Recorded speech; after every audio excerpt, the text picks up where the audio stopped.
Hey everyone, and welcome back for another deep dive. You wanted to know more about what's happening over in China with AI, and oh boy, do we have some stuff to talk about today. Yeah, this is going to be a big one. We've got some fascinating articles and data to unpack, so just to give everyone a little taste, more than 250 million people in China are already using generative AI. Wow. To put that in perspective, that's like the entire population of Germany all using AI to create, consume, and basically live their lives. That's pretty mind-blowing when you think about it. So, expert speaker, what jumps out at you when you hear that number? What does that even tell us about where China is at with AI? Well, I think the first thing that strikes me is just the sheer scale of it. 250 million users. That's not just early adopters anymore. That's mainstream adoption. Right. It's like AI went straight from 0 to 60 in China. Exactly. And I think what's really interesting is that China has basically leapfrogged over that early adopter phase that we saw in other parts of the world. They've gone straight to integrating AI into daily life for a huge chunk of their population. So, this is that mass base idea that the Global Times article was talking about. And it's not like this happened overnight, right? China already had this massive digital infrastructure in place. Absolutely. I mean, think about it. They have over 1 billion people. Online mobile payments are practically ubiquitous. They've rolled out 5G networks like nobody's business. So, was that like the perfect breeding ground for AI to just explode? It was like this incredibly fertile digital landscape was just waiting for AI to arrive. And when it did, people were already comfortable with tech, with connectivity, with doing things digitally, so the adoption rate just skyrocketed. And it's not like they're just passively using it either. I mean, the article had some pretty vivid examples. We're talking chatbot apps on everyone's phones, robots delivering takeout, even robots dancing in their Spring Festival gala. It's like AI is everywhere you look. And that's actually a crucial point because it fuels a cycle of improvement. Widespread use generates massive amounts of data, and AI thrives on data. Right. The more people use it, the better it gets. Exactly. China is basically creating this giant feedback loop for the AI development. The more people interact with AI systems, the more data they generate, which in turn makes the AI even smarter and more sophisticated. Okay, so now we got to talk about DeepSeek. This Chinese AI company is making headlines all over the world, and frankly, a lot of folks seem pretty stunned by how fast they've become major players. Yeah, they've come out of nowhere. But the article kind of hinted that it's not really a coincidence, though. What's the connection between DeepSeek's success and this whole mass adoption of AI in China? Well, DeepSeek's story is a perfect example of how China's unique strengths are playing out in the AI field. First you have that massive market. We talked about 250 million users and counting. Right, that's a huge incentive for companies like DeepSeek to innovate and cater to those needs. Exactly. But it's not just the market size, is it? No, you're right. The article also mentioned the Chinese government's role in fostering this competitive environment. It seems like they're actively supporting companies like DeepSeek, which is definitely paying off. Yeah, it's a deliberate strategy. They're not just letting the market figure things out. They're actively shaping the landscape to favor homegrown AI champions like DeepSeek. And it seems to be working. They're attracting talent investment, global attention. But there's one piece of this puzzle that I'm really curious about.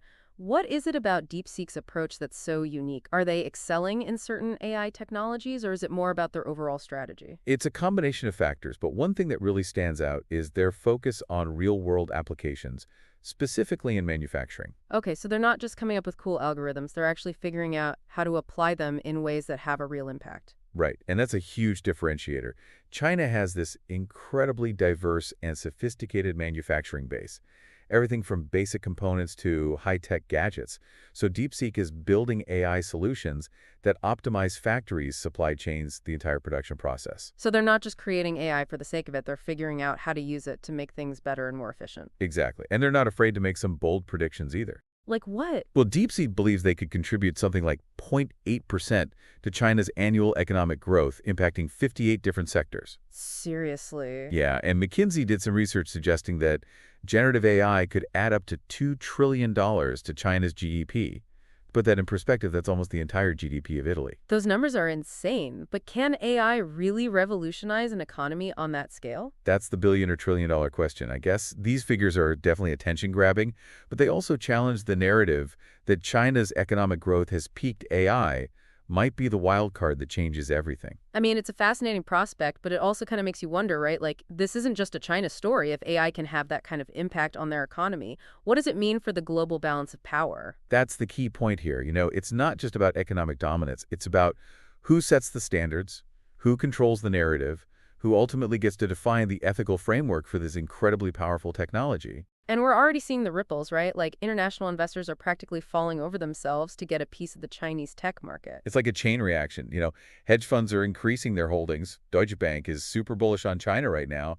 And then you have companies like Elon Musk accelerating the launch of Growth 3 Meta and Google are partnering with Chinese cloud companies. Like everybody wants in on the action. It feels like the world is finally waking up to the fact that China isn't just playing catch up anymore. They're setting the pace in AI development. Exactly. And they're doing it with a different approach, too. Remember that Global South concept from the article? Oh, yeah, where China is kind of positioning itself as the leader in AI for developing economies. Right. They're leveraging things like the Belt and Road Initiative and open source collaborations to really spread their influence. So instead of the traditional Silicon Valley model, where innovation flows from the West outward, we might see a more multipolar world where different regions have a much bigger say in how AI develops and gets used. It's definitely a possibility, and it could be a game changer for countries that have often been on the sidelines of technological advancements. But it also raises a lot of questions, right? Like, will we see a more equitable distribution of AI's benefits, or is this just a new form of digital influence? That's a big one. And how will these different approaches to AI development, especially when it comes to things like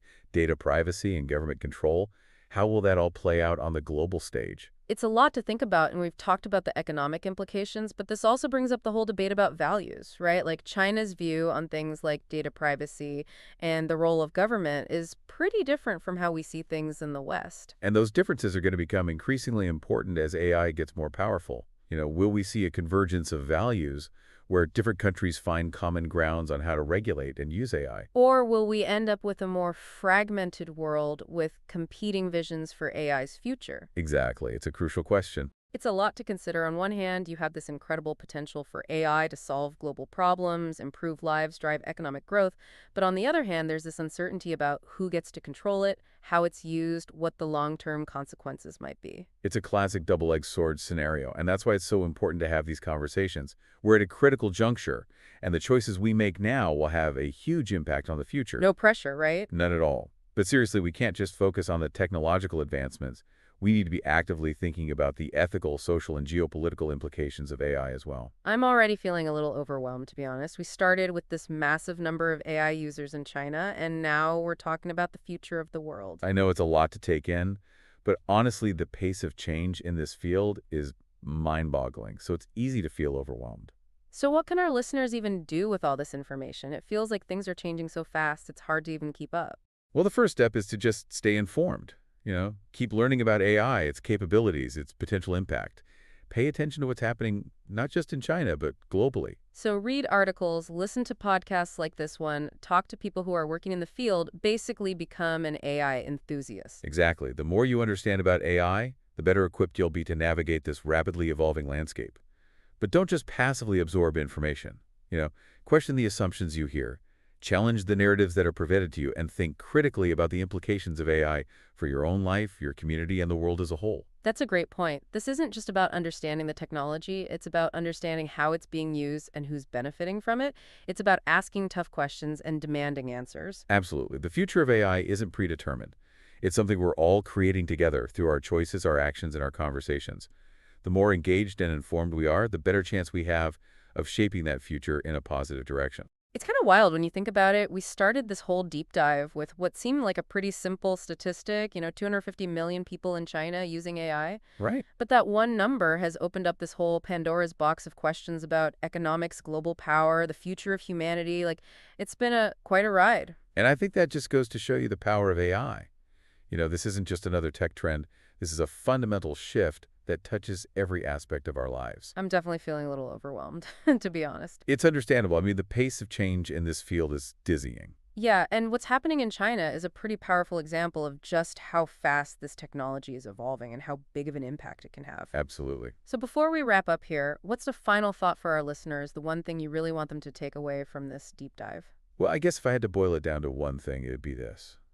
The future of AI is not set in stone. We all have a role to play in shaping this technology and making sure it's used for good.